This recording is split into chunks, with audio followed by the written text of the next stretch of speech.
Welcome to Season 3 of Inflammation Nation. My name is Gráinne O'Leary. Inflammation Nation is a podcast from Arthritis Ireland aimed at increasing awareness and understanding of arthritis and related conditions. Dr Conor Hearty works at the Mater University Hospital, where he is a lead clinician of the Department of Pain Medicine. He is also Vice Dean of the Faculty of Pain Medicine. Conor, you're very welcome today. Thank you very much, Gráinne. And I'm going to start by asking you really about the three main types of pain, in terms of acute, chronic and neuropathic pain. Can you tell me a little bit more about these types of pain, what they are and the most common causes of pain? I suppose there's a lot to unpack in that particular question. If we kind of divide it up, we were specifically interested in acute and chronic pain. Acute pain is something we're all very familiar with, and that's generally what people would understand pain to be. So that might be pain from an injury. The main thing to know about acute pain is it gets better, and it's an arbitrary time frame, but it's 3 months. So if a pain lasts beyond 3 months, we would say that's a chronic pain. The reason we're interested in differentiating between acute and chronic pain is the way we treat these conditions is vastly different. And I suppose my role as a chronic pain consultant would be very much looking after people who have chronic pain conditions. However, having said that, we do run an acute pain service, and I'm at pains to emphasise to health professionals, nurses, doctors, etc., that our treatment for acute pain is vastly different for chronic pain, and that's why it's very important to differentiate between them. In terms of neuropathic pain, I would think of that as a subset of chronic pain. So that's neuropathic pain is from a disease of the nervous system, for want of a better word, and that probably accounts for between 7 and 8% of chronic pain conditions. And in terms of, some of those common causes of pain, so when we categorise chronic pain conditions, we think of it in multiple different subsets. So we can sometimes talk about it being nociceptive, we can have inflammatory pain, such as arthritis, we can have neuropathic pain, and they're all chronic pain conditions.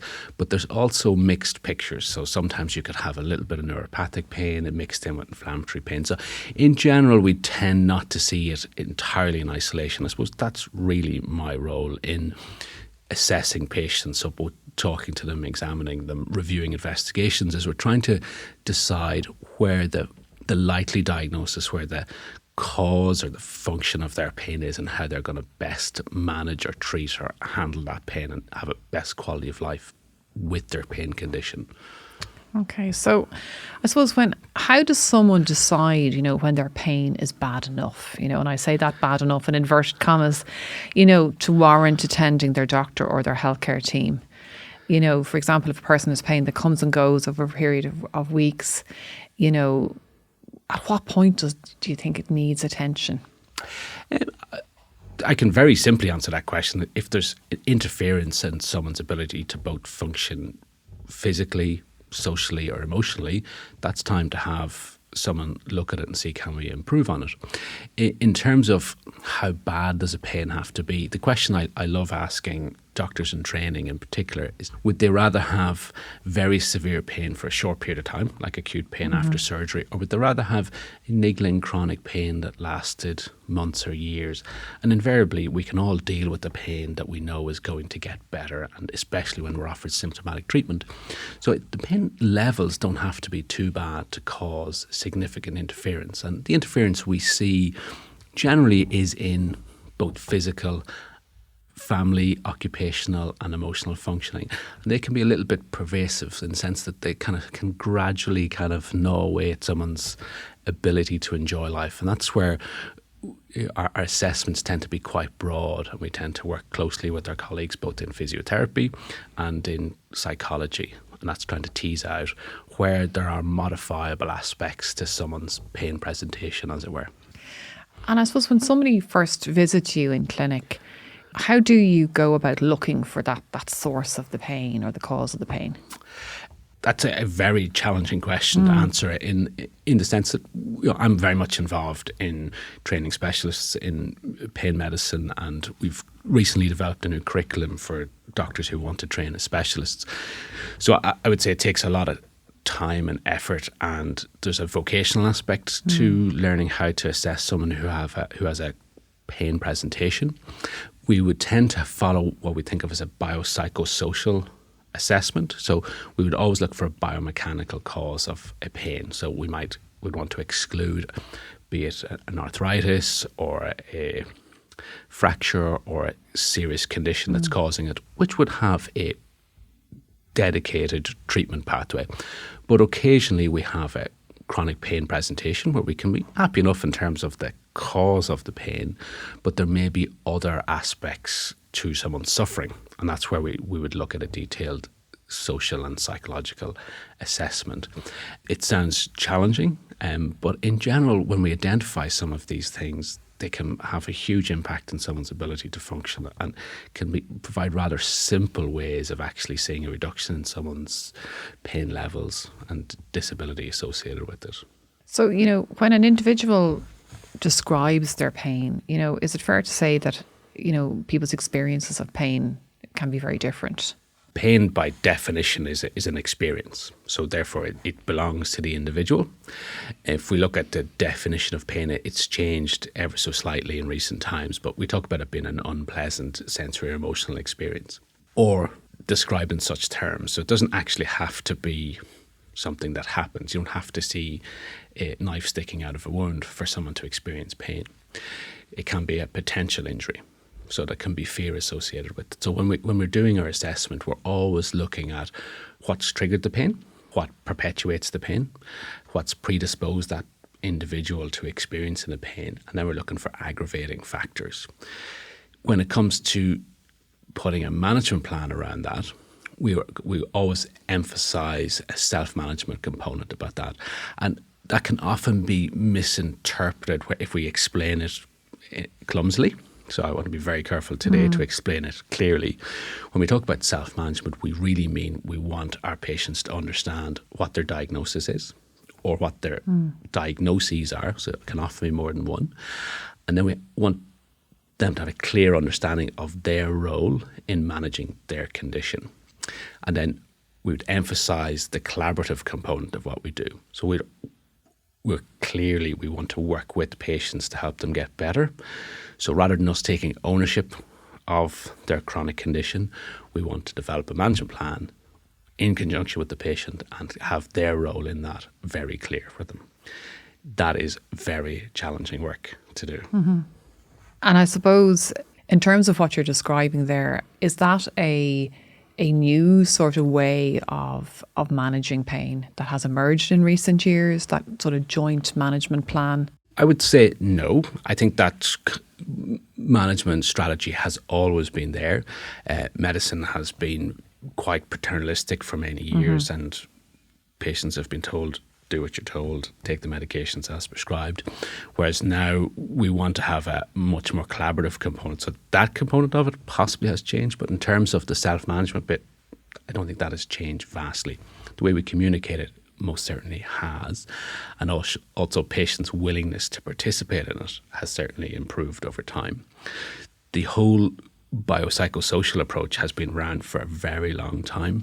If we go back to kind of the history of where pain medicine came from, there's a very interesting American doctor, Italian-American, called John Bonica, and he looked after World War II veterans in the US, and he was a very, we'll say, demanding character, and he put together a multidisciplinary team involving orthopedic surgery and neurosurgery, psychiatry, neurologists and anesthesiologists.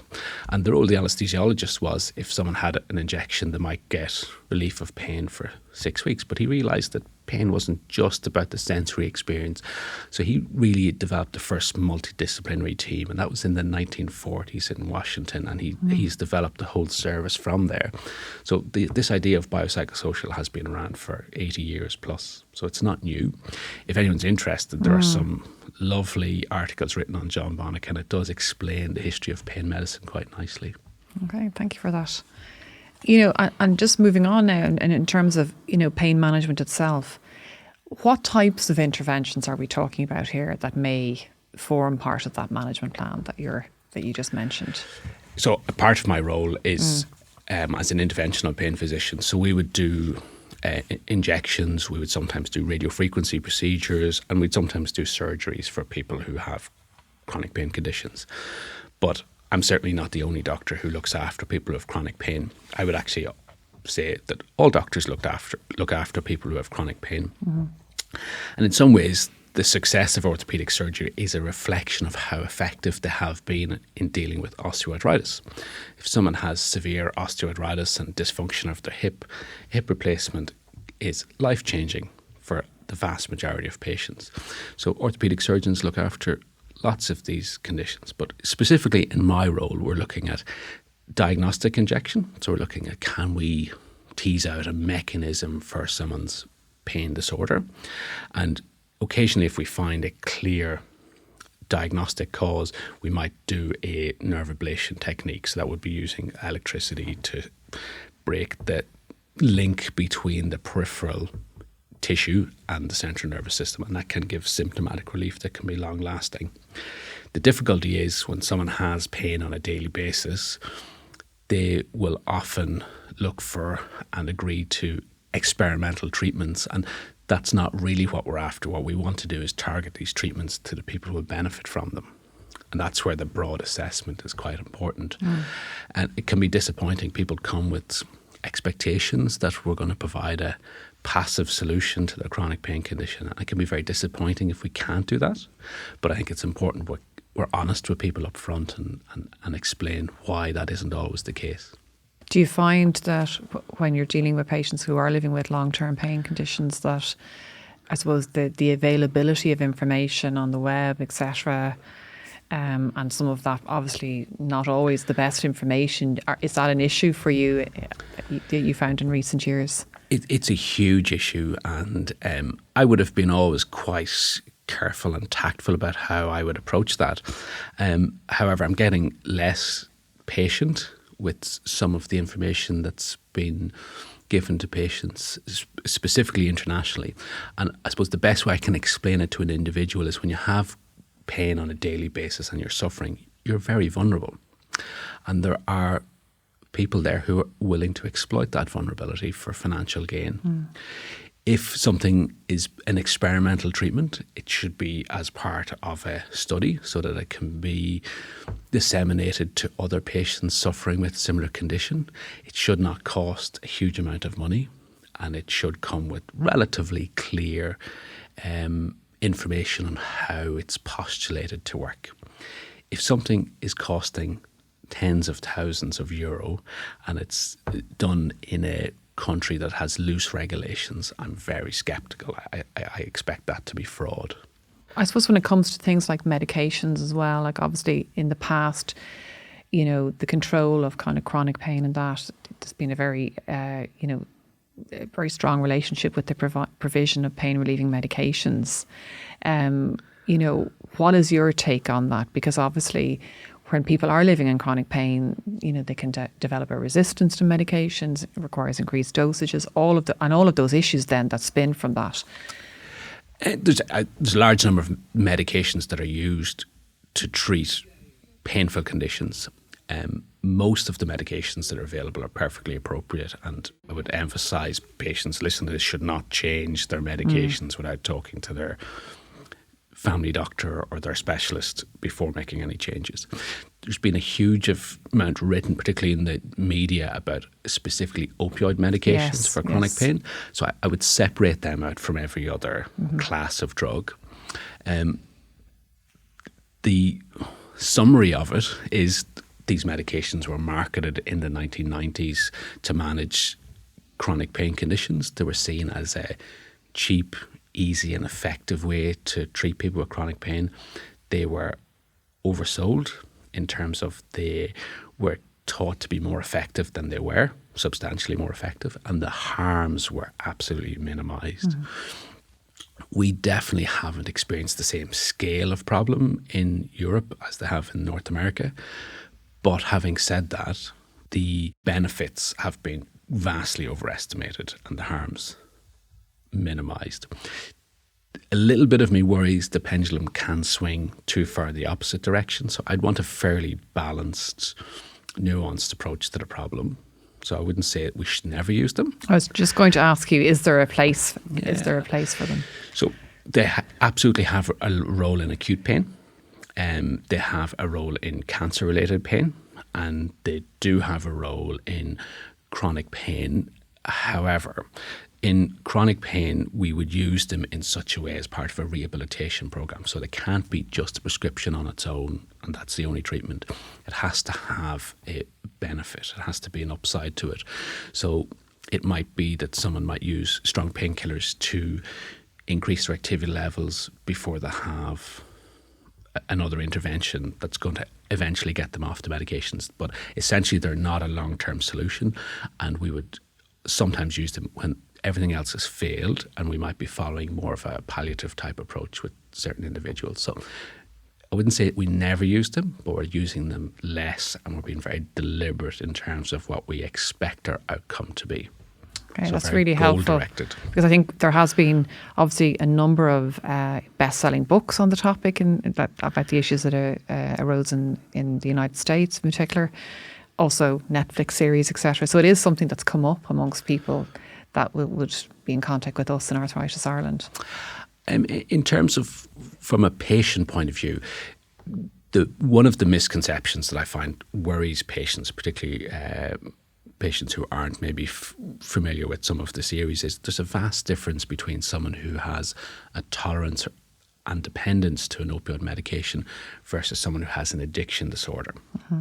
So every patient who is on regular opioid medications will become tolerant to some degree, so they need a slightly higher dose to get the same effect. They will be dependent, so that means they would get withdrawal effects if it was stopped abruptly. Mm-hmm.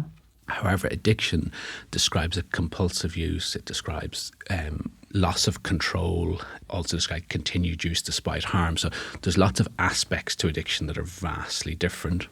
The difficulty with addiction, when it's diagnosed, it's retrospective. So what I mean by that is the damage is done. Someone has become addicted. They may have lost their job. They may have family problems. They'll have health problems. So we want to prevent addiction if at all possible, but the incidence of addiction still remains relatively low, especially in an Irish context. Okay, thank you for that. That's really helpful. We often hear, about the invisibility or the perceived invisibility of pain. If somebody is living with chronic pain on an ongoing basis, I'd imagine that has a serious impact on their relationships, their quality of life. What hope could you offer somebody that's in that situation? I would be very hopeful in terms of if we assess someone who has chronic pain, and if they have multifaceted aspects to their suffering, there's huge amount of modifiable aspects. So there's lots of hope in terms of pulling back some of those relationships, physical function, enjoyment of life. And I suppose if I was to summarise it, we would always want to work with someone so that they can have the best quality of life despite suffering from chronic pain. So it sounds like a little play on words, but it's really just about putting a management plan in place for someone so that they know where to prioritise and how they're going to get the most out of life despite suffering pain.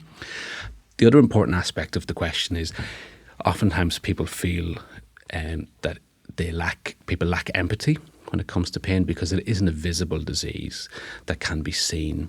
We'll hear from patients often, you don't have pain, you don't understand what it's like. What we would say to that, though, is we see thousands of patients over the years, and we understand what can be very effective for patients. And if they work with us, we'd hope to see an improvement. It's important that we validate someone's pain condition. So what we mean by that is pain to them is causing huge impact. And if we don't pay close heed to where they're suffering and where we can see gains, they're less likely to actually get that benefit. The other aspect to it as well is in the general population, people who struggle with pain on a daily basis don't get the same support maybe from family or society, in the sense that if someone with a chronic pain condition is asked how they're doing by a friend, the frequent answer is they'll say, I'm doing absolutely fine, because they don't want to go into that any kind of discussion about pain or where they're suffering with, because the two answers they'll get would be that they're moaning, or the other aspect they'll get is unsolicited advice on what they should do for their pain condition, which can be very frustrating for individual patients. And in terms of, we mentioned earlier in terms of the biopsychosocial model, what role does the mind play in pain and in the experience of pain and in the management of pain. You sometimes hear, we talk about the lack of empathy sometimes that maybe friends, family members can have in terms of that it's mind over matter. What do you say to that? Oh, I would absolutely refute the mind over matter comment. And then the other one is the no pain, no gain. They're kind of catchphrases that have been pulled from the role of sport and stuff like that. Yeah, they can be very damaging. They have absolutely no role in someone who's suffering with chronic pain, which is a definite medical condition and causes huge impact on someone's quality of life. We do make a small play on the no pain, no gain. We talk about no pain as in K-N-O-W and no gain as in K-N-O-W. So that really is emphasising the collaborative component. If we get patients understanding their diagnosis and what they need to do about it, and then understanding what the role of their doctors and allied health professionals are in it, they're the patients who are going to do the best, in my opinion. Some of the patients might disagree, but so there's a huge aspect in terms of understanding. So when it comes to the mind, understanding where pain is problematic is hugely helpful. The other aspect to the psychological aspects of pain is there can be a lot of distress associated with pain, and there is a link between anxiety, fear and depression and chronic pain disorders. So that link is there, so it's important we assess for each of those and not necessarily label someone, but just make sure we get them the correct diagnosis and the correct medical help that will give them the best outcome. In terms of pain being a psychological disease, it's not a psychological disease. We can say from the last 20 years of study that there is a number of different aspects to a chronic pain diagnosis, and there's certainly a neuroinflammatory component. So we would think of it being in the brain. So there is a definite aspect of chronic pain being maintained by abnormalities in terms of neural function. That is vastly different to saying it's in someone's mind, which we would think of as being psychological. When we come to talking about, lifestyle factors, what role does things like exercise, diet, and general lifestyle play in the management of pain as well? I'm always very interested in that kind of question, how to best explain that to the individual, because depending on someone's stage in life, exercise means something very different to them, and it can be very challenging for someone who's starting from a very low base. But the short and depressing answer is that diet and exercise play a huge impact in how much someone suffers with pain and how much disability they suffer with. So if we look at someone in an older age group, we know if they maintain muscle strength and continue to exercise, they will live less years with disability, which is really what we're all after, to maintain independence. They'll also suffer with less pain. If we translate that to some of the other chronic diseases, such as obesity, we hear a lot of talk now about not advising people who have obesity to diet and exercise, because it's not an effective way to help them with their chronic condition. So I would take some of that knowledge and translate it to the pain patient. So we would focus on increasing strength, increasing exercise capacity, but very much in a paced manner. And the paced bit is so important.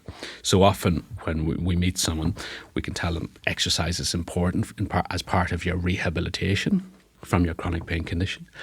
And they take that information and they go hell for leather into a 1 hour program every night, and it doesn't last very long because they're in agony and they may cause an injury. So oftentimes exercise is really about 5 minutes every day, and that can have a huge impact on someone's health. In terms of diet, a good diet is very important. A bad diet, we understand, will make the situation worse or perpetuate someone's diagnosis. Yeah, and I suppose on the diet end of things, what people tell us sometimes, it's hard to, if you are in pain, if you're experiencing pain, if you're living with it on an ongoing basis, to pay attention to preparing healthy meals, eating healthily, that you might go for the quick fix sometimes. Another Another aspect I come across quite frequently, and I'm sure there will be lots of professionals who will disagree with me, but if a patient who presents with a chronic pain condition loses weight, a substantial amount of weight, their chronic pain condition usually stays exactly the same. Doesn't make a huge difference to their pain. Possibly if they have knee pain, you'll see a reduction in terms of pain, but most other pain conditions stay the same. However, if they increase their strength and their physical functioning and their aerobic exercise capacity, we do see an improvement in their pain condition. So what I would say is it depends sometimes how you go about reducing weight or eating healthily. If it's a crash diet just to lose weight, you lose muscle, and that can sometimes not actually give you the benefit that you want. Yeah, and of course, eating healthily then enables you to exercise. Correct. You'll feel you have the strength, the energy to do that as well. Motivation is a huge challenge, and that's where we come back to knowledge is key to getting the best out of your chronic disease. So sometimes people would report to us that they feel when they go to a health professional that they can sometimes feel dismissed because they're living with chronic pain. What would you say to that? I think chronic pain sufferers lack validation, and I think they can be unfairly stigmatised because there isn't a clear diagnostic test to identify many of their conditions. I get frustrated at that in the sense that I'm forever trying to explain to other healthcare professionals, be they my colleagues in nursing, allied health, but particularly my medical colleagues, that these patients require a bit more time. They require to be listened to. And then if we're trained in terms of how to help them, that can be a much more rewarding experience. Whereas it's too easy to dismiss someone with a prescription. We end up in a situation where we perpetuate that stereotype that these patients are difficult and challenging and demanding, whereas that's not really the case. If we get the right information to the patient in a timely manner and they start to see some improvement, even slowly, most patients are very grateful for the help and they're grateful to see an improvement. If we dismiss them, it's clear that they're going to look for more help or they're going to advocate for more help, and that can sometimes come across as someone being difficult or demanding. And it's not the patient that's being difficult or demanding, it's the fact that they're not getting the help that they require. And I suppose my role is in teaching health professionals, and that's my role in the faculty, is to make sure that consultants who are on the specialist register of the Medical Council in pain medicine are properly qualified in a broad assessment and developing a management plan that doesn't perpetuate that stereotype of the challenging patient, rather than giving them the correct diagnosis and collaborative working environment that will give them the good outcome.